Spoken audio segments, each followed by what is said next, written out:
어제 아침에도 우리 6장 15절부터 23절까지 믿는 우리의 정치에 대해서 첫 번째 말씀을 드렸습니다. 여기에 핵심은 6장 어제 아침에서는 의의 종으로 살아야 된다. 너희 지체를 이 죄의 병기 무기로 주지 말고 그 의의 이 무기로 삼아라. 이렇게 가르쳐 줬죠. 오늘 우리 믿는 우리의 정체의 두 번째 시간은 의의 종이 되었다는 확신을 가지고 살아라. 확신이라는 건 중요하죠. 긴가민가하면 유혹받습니다. 확신은 변함이 없고 절대적으로 순교를 했으면 했지 절대 맞다고 하는 해답을 맞으면 더 이상 아무리 100사람이 틀린 답을 쓰더라도 왜 저 사람들이 졌었지? 저 말이 맞나? 저 해답이 맞나? 이렇게 하지 않죠. 확신은 다 틀렸다 저 사람들 하면서 흔들리지 않는다는 거죠. 그래서 성경은 확신에 거하라. 자르나 오르나 치우치지 말고 이런 말씀이 많이 나오죠. 경고하여 이런 모두 확신에 관한 겁니다. 그래서 의의 종이 되었다는 확신이 우리의 정체성이 되어야 될 줄 믿습니다. 오늘 이렇게 종이 되었다는 확신은 무엇을 통해서 이야기해 줬는가 하면 1절부터 3절까지 설명을 해준 혼인관계로 비유한 율법과 죄에 대해서 가르쳐주고 있죠. 율법과 죄를 뭘로 가르쳐줬다고요? 혼인관계로 비유를 통해서. 그래서 이 비유는 어디까지나 어떤 무엇인가를 가르치고자 하는 것들을 쉽게 풀어서 이해를 시키려고 비유를 도입한 거죠. 율법과 죄가 무엇이냐 이걸 설명하기 위한 거예요. 그러니까 이미 앞에서도 계속 설명을 했지만은 또 설명한 것은 정체성이 흔들릴까 봐 우리의 믿는 모든 성도들이 정체성에 대해서 분명히 기초를 다져야 된다 이거죠. 그러면 대부분 율법은 남편, 복음은 우리 새 남편 이렇게 비유를 갖고 있죠.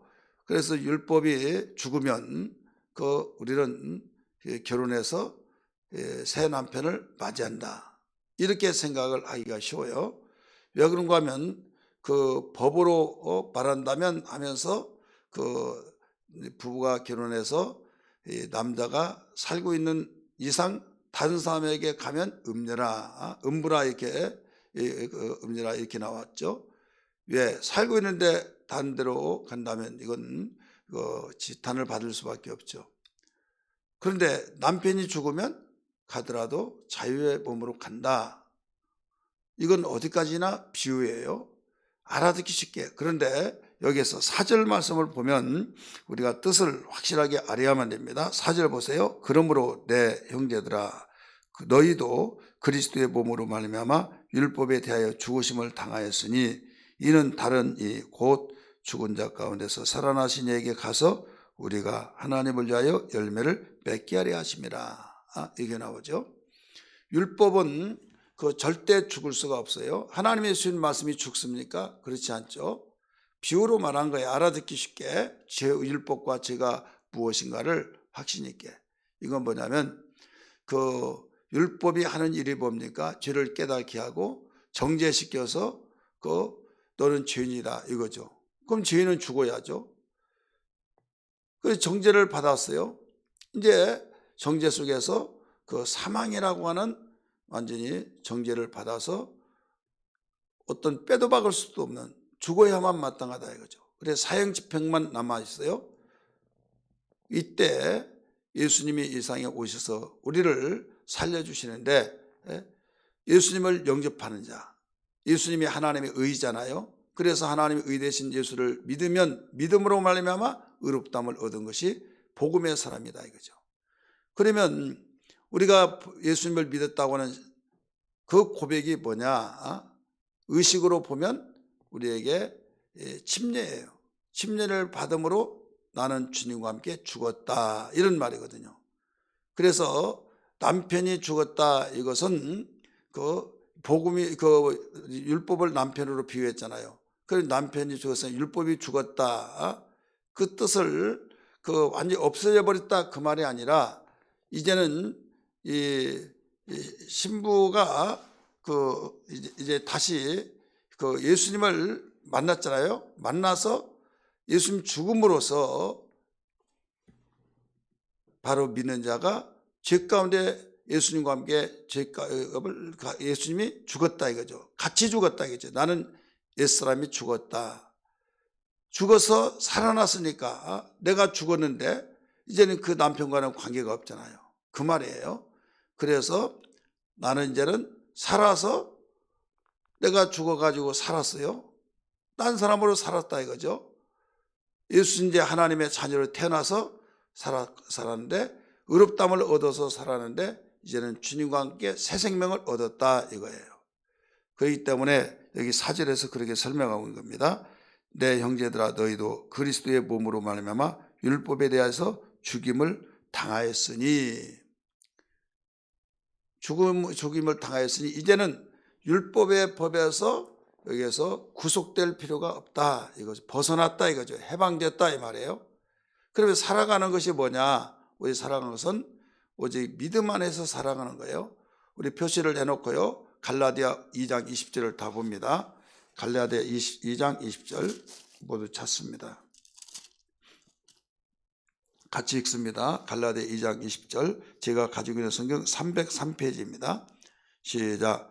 내가 그리스도와 함께 뭐라고 그랬어요? 십자가에 못 박혔나니 그러즉 이제는 내가 사는 것이 아니요 오직 내 안에 그리스도께서 사시는 것이라. 그리스도께서 사시는 것이라. 이제 내가 육체 가운데 사는 것은 나를 사랑하사 나를 위하여 자기 자신을 버리신 하나님의 아들을 믿는 믿음 안에서 사는 것이라. 나는 이미 죽었어요. 죽었는데 이제 남편의 법에 구속받을 필요가 없다 이거예요. 내가 죽음으로. 그래, 율법이 정죄시켜 놨으니까 나는 죽은 거죠. 그래서 이 말을 쉽게 설명하기 위해서 율법이 남편이다라고 하는 것을 이제 설명을 할 뿐이지, 율법이 없어져 버렸다 이 말은 아닙니다. 이미 구속시킬 모든 것이 죽었다 이런 뜻입니다. 이해되시기 바랍니다. 그러면 우리는 이제부터 정체성을 갖는 것이 뭐냐면, 우리가 이 율법에서 해방되어서 벗어나서 우리가 복음으로 돌아왔다 이거죠. 의롭다함을 얻고 이 부득불 혼인관계로 비유한다고 한다면 새 남편을, 옛 남편의 새 남편을 맞이했다 이거죠. 그래서 성경은 이 관계를 결혼했다 이렇게 나오죠. 호세아 2장에서도 가르쳐 주기를 너희는 하나님과 결혼했다 이렇게 일러주고 있죠. 이제는 삶의 목적이 다르죠. 옛날은 죄의 열매였어요. 근데 이제는 무슨 열매냐?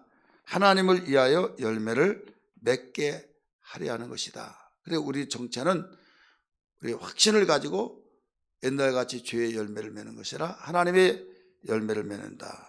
이걸 알아야 될 줄 믿습니다. 4절 맨 끝에 부분 보세요. 우리가 하나님을 위하여 열매를 맺게 하려 함이라 이렇게 나오죠.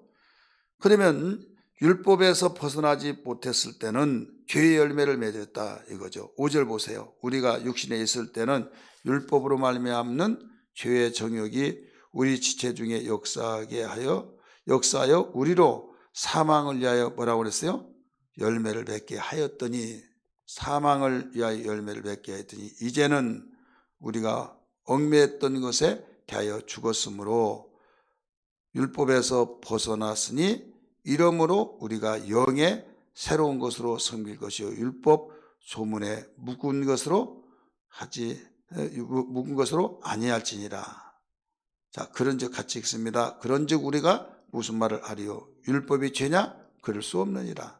율법으로 말미암지 않고는 내가 죄를 알지 못하였으니 곧 율법이 탐내지 말라 하지 아니했더라면 내가 탐심을 알지 못하였으리라.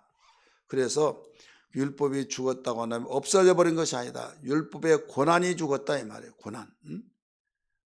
율법은 정죄시켰는데 이미 우리가 거기에서 벗어났으니까. 전에는 내 구속력 속에 다 움직이는데 이제는 말을 듣지 않아요. 내가 또 구속시킬 필요 이유도 없고 고난도 이제 내게서 떠났다 이거죠. 정부에서 있다가 분리되어서 빠져나가면요 다시 통치하지 않죠. 남양주 또 태릉 면목동 막 이런 모두 그 의정부 이게 양주군이었어요. 양주군인데 빠져나가는 거죠. 남양주로 띄워주고 그럴 때 양주의 그 고난에서 벗어난 거죠. 의정부도 벗어나고 남는 것은 이제 영역이 조그맣게만 남는 거예요. 그 많은 양주 군의 군수의 고난에 있는 것이 다 빠져나간 거죠. 율법이 그렇게 고난이 강력했는데 율법이 이제는 죽었다, 벗어났다, 해방됐다. 이게 우리는 그래서 이런 확신을 가지고 나는 율법에 매 있는 존재가 아니다. 나는 율법에서 벗어난 해방자다. 이걸 정체성을 확실히 알고 우리가 살아야 될 줄 믿습니다. 그러면 우리 알아야 할 것이 뭐냐면 율법이 죄냐 죄가 아니다. 율법으로 자체로 보면 의롭고 선하고 거룩합니다. 따라서 율법 자체는 의롭고 선하고 거룩하다.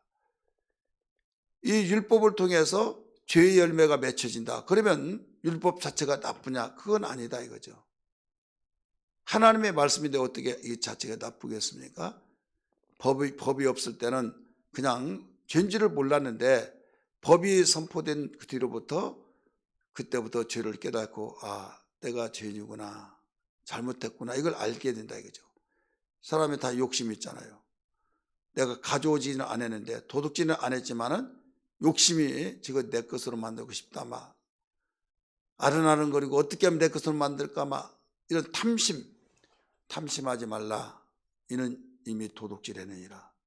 그러면 그런 말씀이 없었더라면 내가 그 탐심이 죄인 줄 몰랐는데 그런 말씀이 있기 때문에 탐심이 죄구나 이걸 깨닫게 해준다 이거죠. 그래서 정죄시킨다 이거죠. 너 왜 탐심했어? 너는 죄인이야?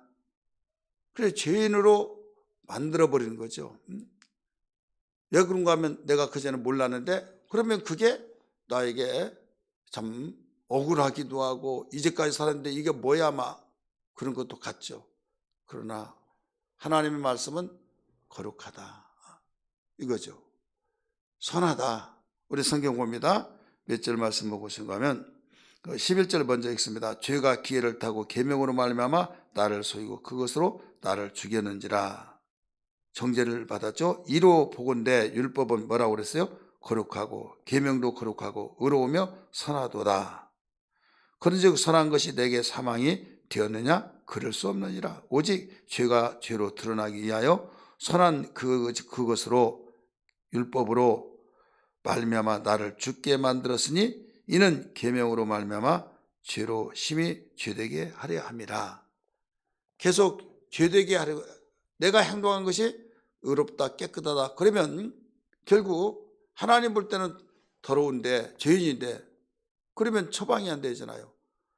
병원에서 진찰을 막대한 돈을 들여서 진단하기 위해서 막 검사 이것저것 검사하잖아요. 왜 검사해요? 아니 내가 안 아프고 내가 저기면 그냥 살해야지 왜 검사하냐 이거죠. 누가 이렇더래 저렇대 하면 한번 빨리 검사해봐. 그러니까 나하고 똑같은 현상이단 말이에요. 밥 잘 먹고 아무 이상인데 이런 부분이 약간 그런 것 같아서 그 사람 갔더니 암이라고 하더라. 제가 아는 목사님 사모님이 위암으로 위를 다 잘라냈어요. 교인들이요 사모님 그렇게 건강한데 한 번도 안 아픈데 근데 어떻게 암이 발견되느냐? 건강검진, 그 국민건강보험공단에서 하라고 한 거기에서. 그래가지고요, 교인들이 나도 해보고 막 해서 5명이나 발견됐다는 거예요. 바로 그와 같은 거예요. 진단을 하는데 뭘로 진단을? 율법으로. 그럴 때 이 병이 진단하기 전에는 없다고 해서 없어진 것이 아니에요. 있는 것을 발견하게 된 거예요.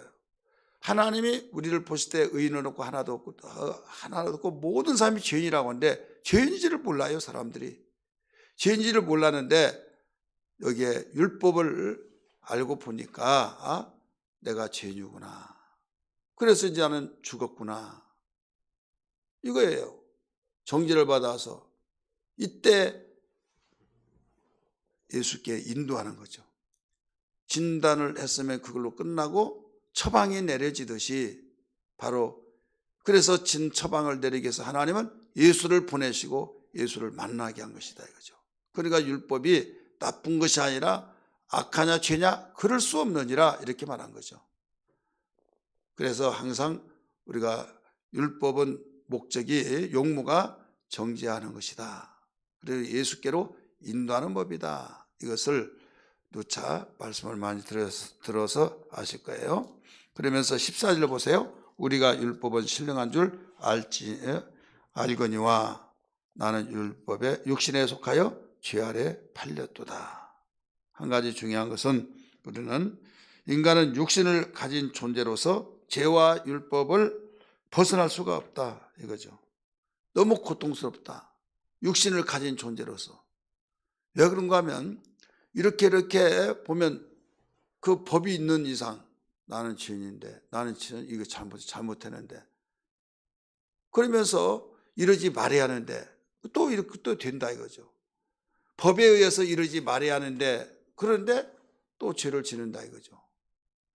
아예 율법이 없었더라면 편안했는데 법이 없을 때는 편안했는데 법이 있는 이상 내가 죽기 전에 죽지 않는 이상 항상 이게 찝찝하다 이거죠. 꺼림직하다 이거죠. 바울이 부활하신 예수를 만나고 그렇게 기뻤고 그러는데 하나님의 뜻대로 살려고 하는데 계속 거기에 발목이 잡힌 거예요. 그래서 너무 고통스러운 거예요. 예를 들어서 16절부터 한번 볼까요? 16절 15절부터 같이 보겠습니다. 내가 행하는 것은 내가 알지 못하노니 곧 내가 행하는 것은 행하지 아니하고 도리어 미워하는 것은 행함이라. 같이 읽습니다. 만일 내가 행하지 아니하는 그것을 행하면 내가 이로써 율법이 벗어난 것을 시인하노니 이제는 그것을 행하는 자가 내가 아니요 내 속에 가는 죄니라. 내 속 곧 내 육체에 선한 것이 거하지 아니하는 줄을 아노니 원하면 내게 있으나 손을 행하는 것이 없느라. 내가 원하는 바 손을 행하지 아니하고 도리어 원하지 아니하는 바 악을 행하는다. 그런데 나는 선한 일을 해야 된다. 그런데 악한 일을 하고 있다 이거죠. 마음으로 나는 하나님의 뜻도 살아야겠다. 그런데 그래도 상황이 바뀌고 환경에 의해서 그렇게 하지 못하고 지금 악한 일을 하고 있다 이거죠. 그러니까 얼마나 힘들겠어요. 힘들고 그러다 보니까 내가 차라리 말씀을 안 들었으면 예수를 안 믿었으면 이런 괴로움이 없는데 편안하고 교회 나왔는데 교회 다니면서 배우고 보니까 더 괴로운 거예요. 바울이 예수를 만나기 전에 부활하신 예수를 만나기 전에는 자기가 하나님의 말씀을 지키고 난 이렇게 했다 강하고 담대하게 그래서 부활하신 예수를 증거한 사람을 잡아다가 가두고 막 그랬잖아요.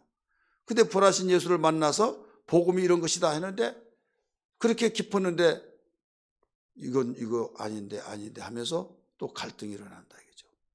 해야 하는데 하지를 못한다 이거죠. 그래서 20절에도 그렇게 나오죠. 20절 같이 한번 읽습니다. 만일 내가 원하지 아니하는 그것을 하면 이를 행하는 자는 내가 아니요 내 속에 가는 죄니라. 그러니까 나는 아니야. 머릿속은 아니야. 근데 그렇게 또 하고 있어요. 그래서 얼마나 시달리고 얼마나 괴로운지. 자, 괴로우면요. 우리 믿는 사람이 괴로우면 어떻게 합니까? 기도하는 거죠. 믿는 사람이 괴로우면 기도하고 하나님께 하나님 너무 괴롭습니다. 이거 어찌 된 일입니까? 나는 연약합니다. 기도하듯이 바울도 그런 몸부림침을 쳤어요. 로마에는 교인들에게 자기도 그렇기 때문에 그들도 이런 정립이 되지 않고 믿는 자들의 정체성이 확신이 없으면 흔들리고 복잡하고 흔들리기 때문에 미혹을 받을 수 있는 문이 열려 있기 때문에 그래서 안 된다. 자기 간증을 하면서 편지를 쓴 겁니다. 이때 여기에서 해결책이 나와요. 해결책이 뭐냐면 우리 성경을 봅니다. 어떤 말씀이냐면 21절부터 우리 23절까지 봅니다. 그러므로 내가 한 법을 깨달았노니 곧 선을 행하기 원하는 나에게 악이 함께 있는 것이로다. 내 속으로는 하나님의 법을 즐거워하되 내 지체 속에서 한 다른 법이 내 마음의 법과 싸워 내 지체 속에 있는 죄의 법으로 나를 사로잡는 것을 보는도다. 오라 나는 공고한 사람이다. 이 사망의 몹시 너가 나를 건져내랴. 이렇게 나오죠. 그러니까 한마디로 말해서 왜 그러는가 깨달았는데 마음으로 내 마음에 속사람의 법이 있다 이거죠. 이건 하나님의 법이다. 나를 선하게 살게 하고 오직 하나님의 뜻대로 살게 하고 나를 아름답고 복된 행복으로 살도록 인도 이끌어주는 법이다 이거죠. 그런데 육체 겉사람 속에 자아라는 거죠. 겉사람 속에는 또 다른 법이 하나 있더라 이거죠. 또 다른 법. 이게 뭐냐면 죄의 법이라 이거죠. 너는 죄인이야. 너 왜 이렇게 하지 않았어? 막 하면서 그러면서 정죄를 시키고 막 이런 가운데서 계속 시달리게 만드는 거죠. 그래서 두 가지 법이 있는데 나 한 사람에게 두 가지 법이 있어요. 근데 이걸 깨달았다는 거죠. 어떻게 깨달았느냐? 내 마음으로는 속사람은 하나님의 법을 지켜나가려고 하고 겉사람은 죄의 법을 모두 지켜 그 죄의 법대로 살려고 하고 그러니까 막 갈등이 일어난 거죠. 이때 오라 나는 공고한 사람이다. 이 사망의 몸에서 누가 나를 건져내라. 이건 신사적으로 그냥 감정을 우리가 그 문자로만 나와서 글씨로만 나왔기 때문에 그렇지 각 감정으로 비춰보면 인격적인 자가 감정을 할 때는 억제하면서 말하죠. 근데 이걸 실제적으로 보면 자살하기 일보 직전인 것 같은 심정, 갈등이 얼마나 무섭습니까? 이런 심정으로 고백한 거예요. 근데 여기에서 결론이 뭐냐면 25절에 같이 읽습니다. 시작. 우리 주 예수 그리스도를 말미암아 하나님께 감사함이로다. 그 갈등이 있어서 고통스럽고 자살하기 일보 직전에 있는 그런 심정을 가졌던 바울이 감사로서 결론을 내리죠. 뭐냐면 그런즉 내 자신이 마음으로는 하나님의 법을 육신으로는 죄의 법을 섬기노라. 그 육신은 죄의 법을 섬기고 마음으로는 하나님의 법을 섬기는 거예요. 그러면 어느 법을 섬겨야 하느냐? 하나님의 법을 섬겨야 된다. 그러면 어떻게 하느냐? 싸워서 이겨야 된다 이거예요. 할렐루야. 싸워 이겨야 된다. 육신이 있기 때문에 육신은 바로 죄의 법을 좋아한 거예요. 죄의 법을 좋아하니까 재미있고 좋아하고 우리가 모든 사람들이 그 법을 따르니까 많은 다수의 사람들이 그렇게 살아가고 그런데 속사람은 그렇지 않아요. 오직 하나님의 법을 따라 너 그렇게 하면 너 하나님께서 기뻐하지 않는다. 너는 의의 병기 아니냐 마. 나 어떻게 살아요? 그러면 너 싸워야지 하면서 깨달았던 그 법을 가지고 싸우는 거예요. 그러면서 나는 그리스도에게 속하여서 오직 내 지체를 의의 병기로 내어주고 난 싸워서 이기면 된다 이거죠. 한번 따라서 합시다. 이기면 된다. 그래서 우리는 성경은 모두 이길 것을 촉구하고 있죠. 싸워 이기라. 믿음의 선한 싸움을 싸우라 이거예요. 보이지 않는 전쟁 그 심정을 가지고 우리는 싸워나가는 것이 신앙이다. 싸움이 없는 신앙은 신앙이 아니에요. 그래서 언제까지 싸우냐? 주님 오실 때까지. 언제까지 싸우느냐? 내 목숨 다하는 데까지. 그래서 싸움을 잘해야 하는데 욕지거리하고 주먹으로 어떤 언어로 막 폭행하고 그게 싸움이 아니 그건 죄의 싸움이에요. 우리의 싸움은 믿음의 싸움입니다. 보이지 않은 영적 싸움. 말씀을 붙들고 그래서 미워할 때 같이 미워하면 이건 죄의 싸움이에요. 죄의 법으로 우리는 이때 쭉 하면서 주님 용서하라고 싸우니 용서의 능력을 주옵소서. 미워진 사람 하나님 사랑을 주옵소서. 유혹을 받을 때 주님 유혹받지 않게 해주옵소서. 이게 싸운 거예요. 교회 나오기 싫어할 때 있지 않습니까? 주님 여기에서 일어나 주님이 거룩한 나라로 가셨사오니 거룩한 줄을 지키게 하여 주옵소서. 내가 경제적으로 어려울 때 11조 아까워서 안 받지 그거 못 바치겠다 그런 마음 때 사탄아 물러가라 네 것은 내 것이 아니라 주님의 것이다 하면서 막 드려지고 이런 모습이 우리의 믿음의 싸움이에요. 하나님의 법을 가지고 사는 사람이라는 걸 믿기 바랍니다. 이것이 우리에게 정체성에서 분명하게 확신을 가져야 될 줄 믿습니다.